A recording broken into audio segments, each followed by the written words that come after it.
দেশ জুড়ে পণ্য পরিষেবা কর জিএসটির পরিবর্তিত হার আজ থেকে কার্যকর হয়েছে।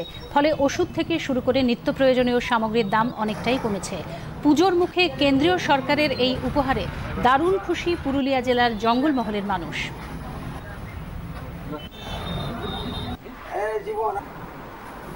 আজকে তো ওষুধপত্র জিএসটির হার কমেছে, তো আপনারা কি সেই সুবিধা দিচ্ছেন গ্রাহকদের? একদম দিতেই হবে, যেটা তো দেখেন মানে মানুষের জন্য সুবিধা সরকার করেছে। আজ থেকে যেমন আমরা যতটুকু পাইবো, যেটা জিএসটি বাড়তি, যেটা মানে মিনিমাম যেটা জিএসটি ডিক্লিয়ার হয়েছে, ততটা আমরা ছাড় দিয়ে ওষুধগুলো কাস্টমারকে দিব, তাতে ওনাদের খুব সুবিধা হয়েছে। আর এখন জিএসটি দাম কমেছে, তাও আগামী দিনে যেটা খুব ভালো থাকবে।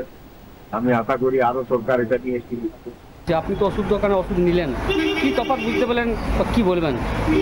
অনেক দাম কমে গেছে।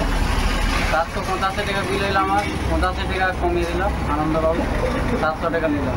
এর আগে কত লাগতো আপনি? এর আগে তো ওই পুরোই লাগতো। কতটা খুশি আপনারা? অনেক খুশি লাগছে। বলবো এখন তো যা স্টক আছে, স্টক তো পূর্ণ স্টক, সব তো নতুন স্টক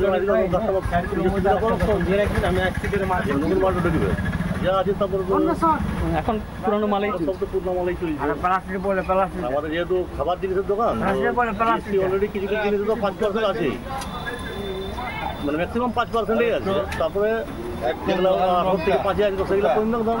এই ডাল কলা এগুলো এইসব তো দাম কমার কোনো সেরকম মনে হচ্ছে নাই। আমাদের খবর এরকমই আছে আমাদের কাছে, যে তেল ডাল খুব একটা কমবে নেই। সাবান শ্যাম্পু এটা কমবে কিছু দাম, যেটা কমবে সেটা তো গ্রাহক নিজের নিজের সুবিধা পাবে, ওটা